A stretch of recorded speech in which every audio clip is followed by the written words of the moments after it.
What is going on, everyone? It is me, the Lone Vault Wanderer, and today we are talking about Middle-earth Shadow of War having microtransactions in the single-player game. So before I get started, the question that I want to be asking all of you, what do you think about this microtransaction system in Shadow of War? Let me know your thoughts in the comments below, and also just generally your thoughts about microtransactions specifically in single-player games, because it's something that we don't see as much as multiplayer games, excluding the mobile game space. So let me know your thoughts in the comments below, and let's get into it. So I'm going to be linking the VG247 article in the description below, but I'll read what exactly Shadow of War is going to have in terms of the way of microtransactions. So the article says the following: Middle-earth Shadow of War will contain loot boxes which can be unlocked earning in-game gold. However, if you want to speed things along, you can pay real money for additional gold. Monolith Productions announced yesterday these box of goodies would be included in Middle-earth Shadow of War, and there are two different ones available: loot chests and war chests. Other items are also available through the store, such as XP boosts and bundles. To purchase these items, players can spend Mirian or gold earned throughout the game as the player progresses. Here's the rundown on the purchasable items per Monolith. Loot chests, which contain gear, weapons and armor of varying rarity. Equipping and upgrading these weapons and armor enhance Talion's character abilities. Loot chests can also contain XP boosts that help level up Talion faster. War chests provide orc followers of varying rarity to help forge a strong army. They can also contain training orders to level up and customize orc followers. XP boost consumables that help level up Talion faster, and bundles that contain a combination of the various chests and boosts. As far as in-game currency goes, Mirian can be acquired by defeating treasure orcs, destroying gear, destroying orc followers for gear that can be destroyed for Mirian, and finding Mirian stashes in the game. Gold can be used to get higher level loot chests, war chests, boosts, and bundles of the aforementioned content.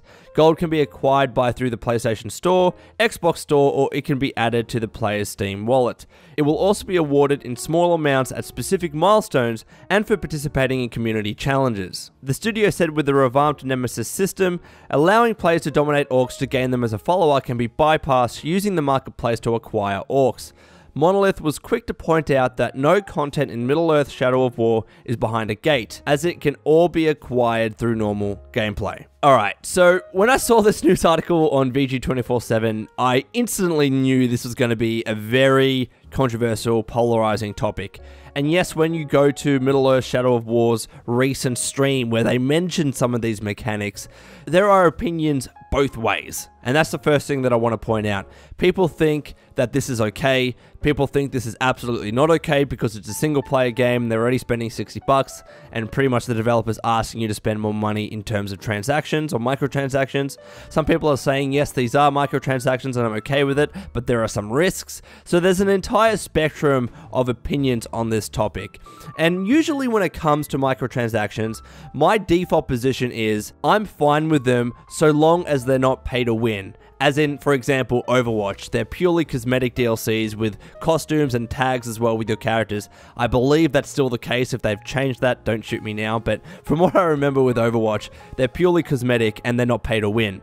And also as well, I'm okay with microtransactions if no one is unfairly disadvantaged due to the pay to win mechanic. So for instance, if there was a multiplayer game where the only way you could get a particular gun is by buying it, and that gun was really good, and effectively is pay to win, and other people are disadvantaged that maybe don't have the money to buy that particular gun. But that default position of mine does not apply really to single player games, because even though it can be pay to win, there is no one that can be unfairly disadvantaged in a single player game. It's just you and the game itself. So for instance, if I was going to buy a particular weapon in Shadow of War, for instance, no one is going to be disadvantaged by that because I'm not versing anyone else. So not saying whether I agree with it or disagree with it, but at this stage I'm just saying my default position, my go-to, doesn't apply because it's not a multiplayer game, it's a single player game. So the next thing I will say is this: when there is microtransactions in a single player game, so this is the more relevant discussion to Shadow of War, I think there needs to be a way to obtain everything that is purchasable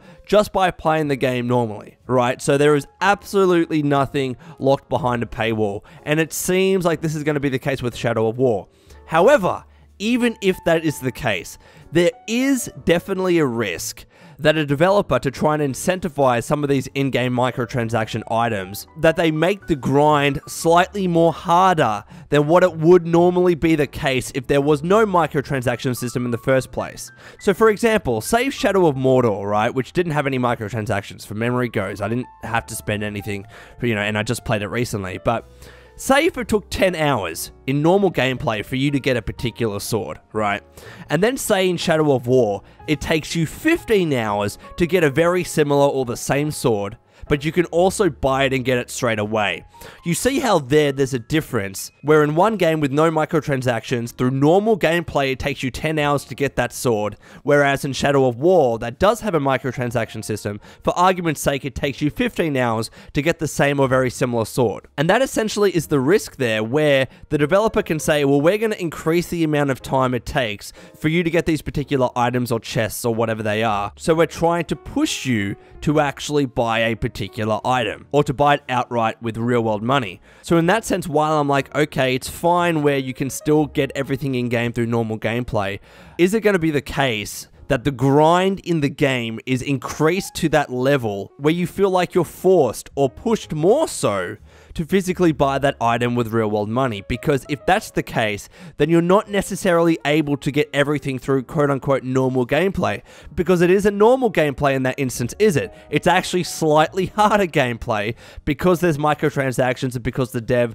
wants more people to buy the item itself rather than actually obtain it, through normal gameplay. So there is that risk there, and we don't know whether that's going to be, actually the case or not. Whether it's harder to get a particular item than normal, simply because Monolith or WB wants us to buy that item instead. So that's definitely a risk that we need to bear in mind. Another argument that I've seen on that particular video I mentioned, and I'll also link it in the description below so you guys can see, but some people are saying, look, these microtransactions are a way for people that don't have much time to play games and to grind, to simply get items very quickly, to simply level up very quickly, and to simply do a lot of the things that maybe they wouldn't have done because they simply don't have the time to do so, right? So say, for example, if I don't have much time to play a game and I really wanted that particular item, or I really wanted that particular costume or armor or sword or whatever it is, I could just buy it because I'm happy to spend the money to do so, as opposed to try and spend 10 hours grinding to get that particular weapon when I might have to go to sleep to go to work tomorrow, or when I've got other commitments, right? So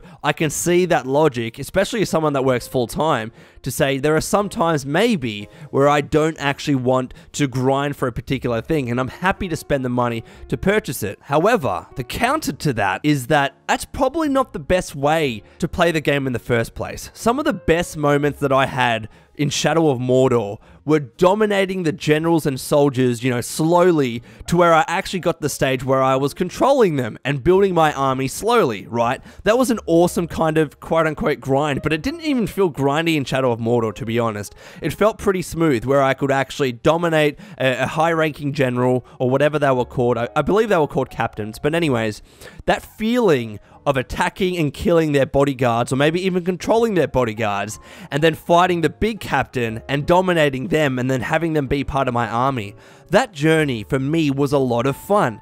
And just being able to bypass that, as essentially you're able to do, because it says that you could actually bypass that by simply buying the orc outright, I think that actually lessens the game's true enjoyment. If you can simply bypass that whole domination system and just acquire orcs using real game money, again, I can see why some people might want to do that because they're avoiding the grind, but that was one of the best bits of Shadow of Mordor. So there's this kind of dissonance here where this microtransaction system actually could take away from a lot of the things that made Shadow of Mordor fun in the first place. And I'll give another example here, and I believe from memory, and please correct me if I'm wrong in the comments below, but I believe Shadow of Mordor had some side quests where it was recommended that you should be a particular level, right? Otherwise, it would be a very hard quest to do. I don't think it completely locked you out of a quest unless you hit a certain level, but from memory, I think it said said, it's probably better if you're at this level if you want to do this particular side quest. Otherwise, it's going to be very hard. But even if that's not the case, I can't remember, but whatever. The same thing goes with leveling, yeah?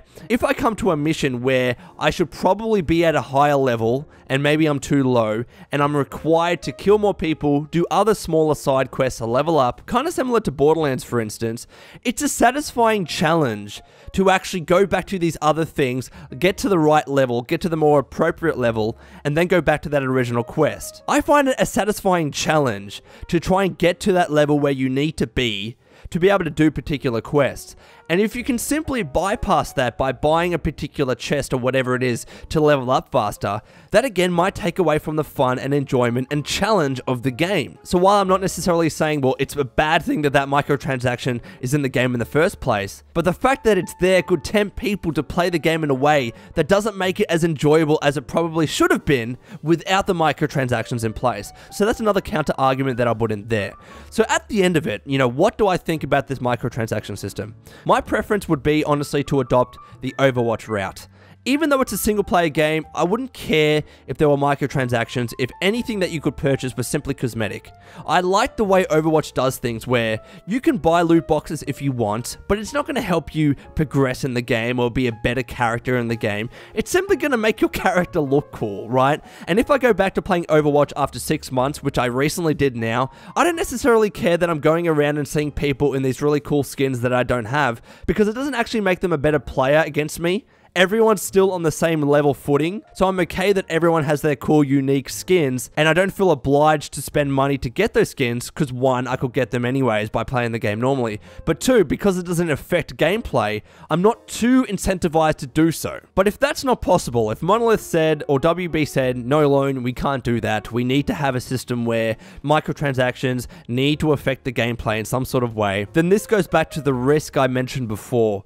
The normal grind in the game shouldn't be artificially increased, I guess, to make you absolutely feel like you need to buy those items with real money to be able to play the game at an enjoyable level, right? Because if that's the case, one, I have to spend money because I feel like I need to, and it might make certain things that were fun in Shadow of Mordor not so fun in Shadow of War. And of course, this is one of those things that we can only really test once we actually play the game.